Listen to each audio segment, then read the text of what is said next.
Here for you tonight, people living at a local apartment complex are saying there's been reoccurring thefts at their homes. In fact, one resident says she had to replace all 4 of her tires on her car, not once, but twice since December.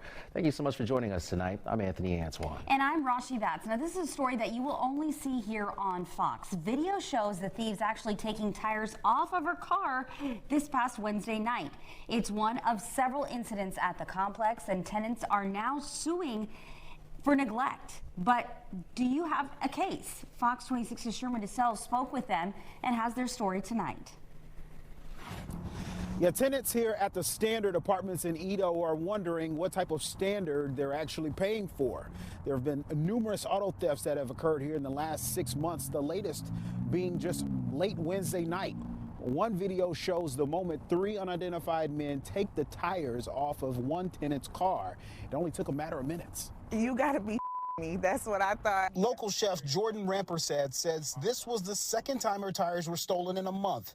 The first time this happened to her was December 21st and says the gates were often broken.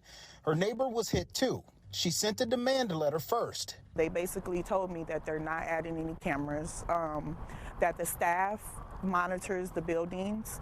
But, you know, I thought that was crazy because they're not police officers. But that's not the first time. Jordan actually witnessed the moment that thieves took her neighbor's Cadillac Escalade back in November with just a few strokes of the keys on a laptop.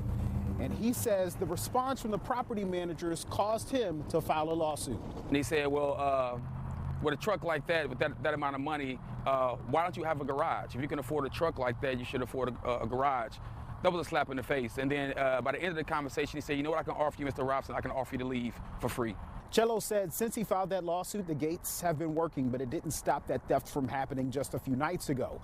This, of course, is not an uncommon issue in the city of Houston, but as a renter, many may wonder, what kind of rights do you have? A section of the Texas Property Codes outlines the conditions under which a landlord is liable for failing to remedy or repair an issue that impacts health or safety. The tenant must do a few things, including providing reasonable notice, confirm the landlord has not made the diligent effort to fix the problem, and have current rent payments. If the landlord fails to act, the tenant can have the lease terminated, fix the problem, or possibly deduct the cost from the rent or seek judicial remedies. You have to use your voice, right? It's always thing you can research and find out. Me, myself, I researched. And I found out that negligence is a word that we have to use. And I feel that people at the apartment complex were neglected. In EaDo, Sherman DeSalle, Fox 26 News. Now, HPD is investigating, and we've also reached out to the Standard and the property managers listed in this suit for a comment and still waiting to hear back.